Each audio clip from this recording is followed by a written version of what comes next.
don't have to trust me. Take a breath.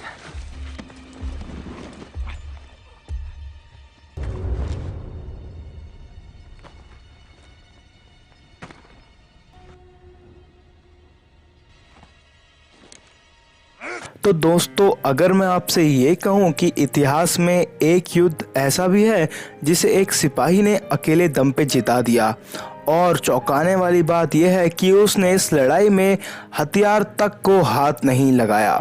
क्यों हैरान हो गए ना आप लोग? और हाँ, ये एक रियल स्टोरी से इंस्पायर है। तो चलते हैं सीधे अपने मूवी की तरफ। मूवी की स्टार्टिंग होती है और हमें वर्जीनिया अमेरिका दिखाया जाता है, जहां डेसमंड डॉस नाम का एक लड़का अपने मम्मी पापा और छोटे भाई के साथ रहता था। डेसमंड के डैड ने वर्ल्ड वॉर 1 में सर्व किया था और उन्होंने उस लड़ाई में अपने कई दोस्त खोए थे, और वो नहीं चाहते थे कि उनकी फैमिली से कोई लड़ाई में शामिल हो। तभी एक दिन डेसमंड डॉस अपने भाई से लड़ाई करता है, और ऐसा करते हैं वह अपने भाई को ईंट से मार देता है, जिसकी वजह से उसे गहरी चोट लग जाती है और डेसमंड को अपनी गलती का एहसास हो जाता है और वो अपने किए पर पछताता है। और उस दिन से वो ये फैसला कर लेता है कि अब किसी के ऊपर वो हाथ नहीं उठाएगा और ना ही किसी हथियार को उठाएगा। वो बाइबल के 6 कमांडमेंट को पढ़ता है, जो ये कहता है कि किसी को मारना नहीं चाहिए, और इसे ही वो आज से फॉलो करने लगता है। फिर हमें 15 साल बाद का दिखाया जाता है, जहां डेसमंड अब बड़ा हो चुका है और अब वो भगवान और अहिंसा दोनों में विश्वास रखता है। वो अपने पास हमेशा एक पॉकेट बाइबल रखता है, और इसके अलावा वो हर शनिवार अपने काम छोड़ के चर्च जाके प्रार्थना करता है। एक दिन डेसमंड चर्च में साफ सफाई कर रहा था, तभी बाहर उसके एक फ्रेंड का एक्सीडेंट हो जाता है और वो बहुत गंभीर रूप से घायल हो जाता है। ये देख के डेसमंड उसे लेके हॉस्पिटल चले आता है और वहाँ उसकी मुलाकात डॉर्थी नाम की नर्स से होती है, और पहली ही नज़र में उसे डॉर्थी से प्यार हो जाता है और वो हर रोज़ उससे मिलने हॉस्पिटल आया करता था। और एक दिन वो डॉर्थी को प्रपोज कर देता है और फिर वो डेट पे चले जाते हैं और दोनों में प्यार स्टार्ट हो जाता है। और तभी हमें पता लगता है कि वर्ल्ड वॉर 2 भी स्टार्ट हो चुका है और जापान ने अमेरिका के पर्ल हार्बर पर अटैक कर दिया है। अमेरिका भी जापान पे अटैक करने के लिए तैयार हो रहा था और इसलिए अमेरिका को नए सैनिकों की बहुत ज़रूरत थी। और तभी डेसमंड भी वर्ल्ड वॉर 2 लड़ने के लिए जाना चाहता था और वो ये बात अपनी फैमिली को बताता है, लेकिन डेसमंड के फादर इस बात को लेके काफ़ी नाराज़ हो जाते हैं, क्योंकि उन्हें पता था कि युद्ध में क्या हाल होता है और वो अपने बेटे को खोना नहीं चाहते थे। लेकिन डेसमंड अपने डैड को बताता है कि वो कभी हथियार नहीं उठाएगा और वो लड़ाई में मेडिकल टीम में एज अ मेडिक ज्वाइन करेगा, मतलब वो लड़ाई के दौरान घायल हुए जवानों की हेल्प करेगा। और इसके बाद डेसमंड अपनी ट्रेनिंग के लिए आर्मी कैंप के लिए निकल जाता है और रास्ते में उसे डोरोथी एक पॉकेट बाइबल गिफ्ट करती है। फिर डेसमंड आर्मी ट्रेनिंग कैंप में पहुंच जाता है और वहां मौजूद दूसरे लोग डेसमंड के दुबला पतला होने के ऊपर मजाक उड़ाने लगते हैं। लेकिन ट्रेनिंग के दौरान डेसमंड बहुत अच्छा परफॉर्म करता है। उसका दुबला पतला शरीर ट्रेनिंग में अड़चन नहीं पैदा करता। इसके बाद उन सभी की वेपन ट्रेनिंग स्टार्ट हो जाती है, पर डेसमंड हथियार उठाने से मना कर देता है, क्योंकि उसने बचपन में ही कसम खाई थी कि वो कभी हथियार नहीं उठाएगा और ना ही किसी को मारेगा। वो कहता है कि वो लड़ाई में सिर्फ घायल जवानों की मदद करेगा और किसी को नहीं मारेगा। ये सुन के उसके सीनियर ऑफिसर गुस्सा हो जाते हैं, क्योंकि डेसमंड ने उसकी बात नहीं मानी थी। वो डेसमंड को दूसरे सीनियर ऑफिसर के पास ले जाते हैं और डेसमंड उससे कहता है कि वो कभी हथियार नहीं उठाएगा, बल्कि वो युद्ध में घायल और जख्मी जवानों की मदद करेगा। ये सुन के उसके सीनियर ऑफिसर को गुस्सा आ जाता है और वो बोलते हैं कि अगर डेसमंड ने उनकी बात नहीं मानी तो वो उसे साइको यानी मेंटली इल डिक्लेयर करके सर्विस से निकाल देंगे, और उसके बाद वो उसे वहां से जाने के लिए कहते हैं। वहीं हर तरफ डेसमंड का मजाक उड़ाया जा रहा था। सब लोग यही बोल रहे थे कि कैसे कोई सिपाही बिना हथियार के जंग जिता सकता है। फिर रात को डेसमंड के साथ रहने वाला एक बंदा स्मिटी डेसमंड का मजाक उड़ाता है और उसकी बाइबल छीन लेता है और फिर उसे पंच मारता है, लेकिन डेसमंड उसे कुछ नहीं बोलता। फिर दूसरे दिन एक साइकोलॉजिस्ट डेसमंड को पागल साबित करने के लिए उसका टेस्ट लेता है, लेकिन डेसमंड डेसमंड उस टेस्ट में भी पास हो जाता है क्योंकि वो बिल्कुल फिट था और अब वो उसे साइको साबित करके आर्मी से बाहर नहीं निकाल सकते थे। इसके बाद डेसमंड को मेंटली परेशान किया जाने लगता है ताकि वो परेशान होकर आर्मी छोड़ के चले जाए। उसे टॉयलेट साफ कराया जाता है और इसके अलावा उसे और भी हार्ड काम कराया जाता है। उसके साथ रहने वाले दूसरे लोग भी उससे चिढ़ते थे क्योंकि उनके हिसाब से डेसमंड अपने देश की रक्षा के लिए हथियार नहीं उठा रहा था और इसलिए एक दिन वो मिलके उसे बहुत मारते हैं।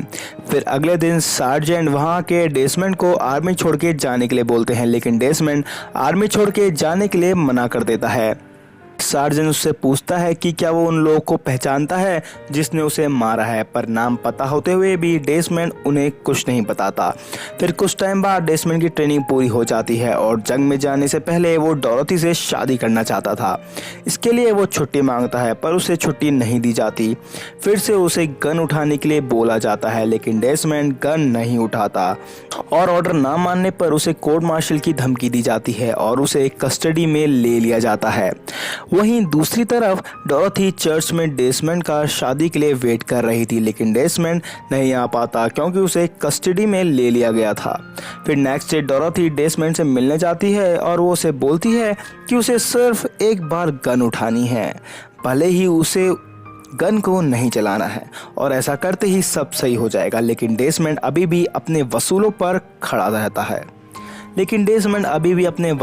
खड़ा था और ऐसा करने से मना कर रहा था। फिर ये सब बात डोरोथी डेसमंड के मम्मी पापा को बताती है और क्योंकि डेसमंड के डैड वर्ल्ड वॉर 1 लड़ चुके थे इसलिए वो एक ब्रिगेडियर से मिलते हैं जिसने वर्ल्ड वॉर 1 में डेसमंड के डैड के साथ सर्व किया था। वहीं दूसरी तरफ डेसमंड का कोर्ट मार्शल चल रहा था और उस पर ये इल्ज़ाम लगाया गया था कि उसने अपने सीनियर्स का ऑर्डर नहीं माना है। लेकिन तभी डेसमंड के डैड वहाँ ब्रिगेडियर का लेटर लेके आ जाते हैं और इस लेटर में ये लिखा था कि डेसमंड वहाँ पे एज अ मेडिक काम कर सकता है और इसमें उसे गन उठाने की बिल्कुल ज़रूरत नहीं है। और इसके बाद डेसमंड का कोर्ट मार्शल रुक जाता है और उस पर सारे आरोप हट जाते हैं और उसे युद्ध में जाने की परमिशन मिल जाती है। युद्ध में जाने से पहले डेसमंड डोरोथी से शादी कर लेता है। इसके बाद डेसमंड और उसके साथी युद्ध के लिए निकल जाते हैं और रास्ते में उन्हें काफ़ी ट्रक मिलते हैं जिसमें युद्ध में शहीद हुए जवानों की डेड बॉडीज लाई जा रही थी और डेसमंड और उसकी यूनिट को बताया जाता है कि उन्हें हैक्सॉ रिज से ऊपर जाना होगा जहां उन्हें जापानीज आर्मी से लड़ाई करनी होगी। वो लोग 6 बार पहले भी ये कोशिश कर चुके थे लेकिन हर बार उन्हें हार का सामना करना पड़ा है। फिर अगली सुबह वो लोग रिज के ऊपर चढ़ना शुरू कर देते हैं और उन पे जापानीज आर्मी फायरिंग स्टार्ट कर देती है। ऊपर का माहौल बहुत खतरनाक हो जाता है और दोनों आर्मी के लोग घायल होना शुरू होने लगते हैं। तभी डेसमंड एसएमएटिक घायलों की हेल्प करने लगता है। वहीं अमेरिकन आर्मी बहादुरी से लड़के जापानीज आर्मी के 2 बंकर डिस्ट्रॉय कर देती है। वहीं डेसमंड सारे घायल जवानों को रिज से नीचे उतार के बचा रहा था। तभी डेसमंड देखता है कि उसके एक साथी को जापानीज मारने वाला है। वो उस जापानीज को धक्का मार देता है और डेसमंड के साथ ही उस जापानीज को गोली मार देता है और ये कोई और नहीं स्मिथी था जो ट्रेनिंग टाइम में डेसमंड को परेशान करता था, पर फिर भी डेसमंड ने उसकी जान बचा ली थी। वहीं डेसमंड फिर से काम में जुट जाता है और वो घायल जवानों को फर्स्ट एड दे के नीचे इलाज के लिए भेज रहा था। वहीं युद्ध होते होते रात हो जाती है और थोड़ी देर के लिए लड़ाई रुक जाती है और सब लोग थके हुए थे इसलिए आराम करना चाहते थे, लेकिन डेसमंड अभी भी काम में लगा हुआ था और इस बार स्मिथी भी उसकी हेल्प कर रहा था और यहाँ पे स्मिथी और डेसमंड में अच्छी फ्रेंडशिप हो जाती है और स्मिथी डेसमंड से माफ़ी मांगता है। फिर अगली सुबह अचानक जापानीज आर्मी इन पे हमला बोल देती है और जिसकी वजह से इनके काफ़ी लोग घायल हो जाते हैं। इसके कारण अमेरिकी आर्मी को पीछे होना पड़ता है। वो हेल्प के लिए एयर स्ट्राइक बुलवाते हैं और अपनी जान बचा के भागने लगते हैं। वो नीचे उतर जाते हैं लेकिन डेसमंड अभी भी अपनी जान की फिक्र ना करते हुए घायलों की मदद कर रहा था। तभी स्मिथी को भी गोली लग जाती है, लेकिन डेसमंड अपने दुबले पतले शरीर में स्मिथी को उठा देता है और वहाँ से भागने लगता है।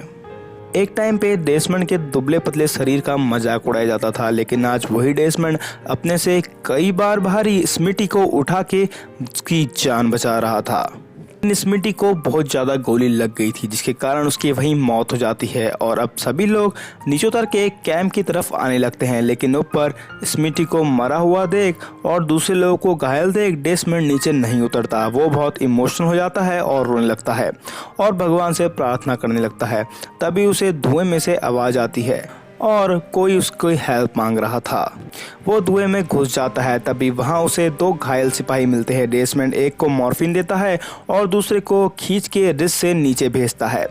वो एक रस्सी से उस घायल सिपाही को बांध के धीरे धीरे नीचे गिराता है और तभी नीचे अमेरिकन जवान उसे देख लेते हैं और उस घायल सैनिक को रस्सी से छुड़ा के इलाज के लिए कैंप में ले आते हैं। इसके बाद डेसमंड एक एक करके सभी घायलों को नीचे उतारता है और ऐसा करते उसे रात हो जाती है। फिर थोड़ी देर बाद जापानी सैनिक अपने बंकर से बाहर निकलते हैं और घायल अमेरिकन जवानों को मारने लगते हैं।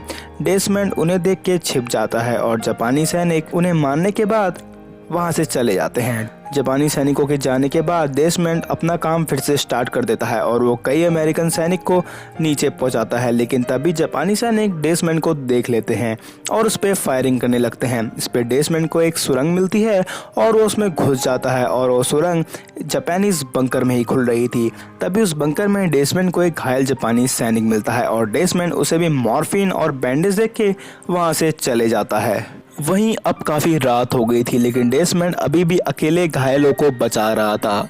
वहीं नीचे अमेरिकन कैंप में कैप्टन जैक आता है और वो देखता है कि वहाँ कई घायल सैनिक हैं जिनका ट्रीटमेंट चल रहा है और वो उनसे पूछता है कि किसने उनकी जान बचाई। इस पे वो सैनिक बताते हैं कि डेसमंड अभी भी हैक्सॉ रिज के ऊपर है और वो अभी भी घायल सैनिकों को नीचे भेज रहा है। वहीं सैनिकों को नीचे भेजते भेजते डेसमंड बुरी तरीके से थक जाता है। उसके हाथों की स्किन रस्सी के कारण हिल जाती है और उसके शरीर में बिल्कुल जान नहीं बचती, लेकिन वो फिर भी भगवान से खुद को हिम्मत रखने की दुआ करता है और फिर से उठ के वो घायलों को बचाने लगता है। और ऐसा करते हुए डेसमंड कई घायलों को कैंप तक पहुंचा देता है। फिर सुबह हो जाती है और डेसमंड अभी भी लोगों को बचा के नीचे भेज रहा था। उसे उसका सार्जेंट दिखता है जो कि घायल था।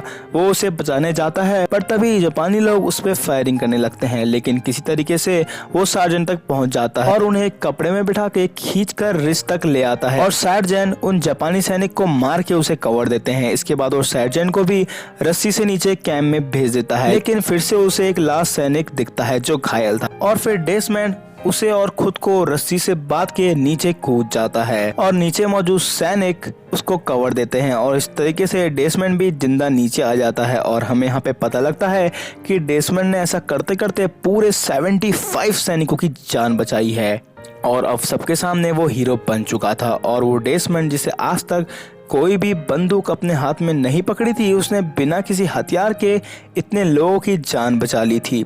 वहाँ कैप्टन आके डेसमंड को सॉरी बोलता है क्योंकि ट्रेनिंग टाइम में डेसमंड को उसने गलत समझा था। फिर अगले दिन सैटरडे था, मतलब डेसमंड की प्रेयर वाला दिन, और उस दिन वो कोई काम नहीं करता था, लेकिन उसकी यूनिट वाले लोग उसके बिना लड़ाई में नहीं जाना चाहते थे क्योंकि उन्हें पता था कि अगर डेसमंड उनके साथ होगा तो वो उन्हें मरने नहीं देगा और बचा लेगा। और फिर डेसमंड अपनी पॉकेट बाइबल लेके प्रेयर करता है और उसकी यूनिट डेसमंड का वेट करती है और फिर वो सब लोग डेसमंड के साथ हैक्सॉ रिज में चले जाते हैं और अमेरिकी सेना बहुत बहादुरी से लड़ाई करती है, पर अपने साथियों को बचाते हुए डेसमंड का एक पैर बहुत बुरी तरीके से जख्मी हो जाता है और उसकी बाइबल कहीं गिर जाती है। फिर डेसमंड को ट्रीटमेंट के लिए नीचे भेजा जाता है, पर डेसमंड अपनी बाइबल ढूंढने के लिए कहता है और इसमें डेसमंड का एक साथी गोलियों और बम की चिंता ना करते हुए उनको बीच में जाकर उसकी बाइबल ढूंढ के डेसमंड को वापस देता है और डेसमंड बाइबल लेके नीचे आ जाता है और फाइनली यूएस आर्मी उस दिन युद्ध जीत जाती है और इस बहादुरी के लिए डेसमंड डॉस को मेडल ऑफ ऑनर मिलता है। और इसके बाद डेसमंड डॉस और डोरोथी हमेशा साथ रहते हैं। डोरोथी की डेथ 1991 में एक कार एक्सीडेंट में हुई थी, वहीं डेसमंड डॉस की डेथ मार्च 2006 में हुई थी और तब वो 87 साल के थे। और आज भी उनकी यूनिट के साथी जिनकी जान डेसमंड ने बचाई थी वो उसे नहीं भूले हैं। और फाइनली मूवी यहाँ पे एंड हो जाती है। फ्रेंड्स, मूवी एकदम रियल इंसिडेंट पे बेस्ड है और ये मूवी आप ज़रूर देखें, क्योंकि ये मूवी आपके दुनिया देखने के नज़रिए को बदल देगी कि कैसे एक दुबले पतले आदमी ने बिना किसी हथियार की मदद से एक जंग जिता दी। वो लोग जो उसको गलत समझते थे, देशद्रोही समझते थे, उसके बदौलत ही उसने 75 लोगों को बचा के वो इम्पॉसिबल जंग जीत ली थी। और ये मूवी आपके रोंगटे खड़े कर देगी। तो होप आपको वीडियो पसंद आई। अगर पसंद आई तो please like share subscribe my channel. Thank you.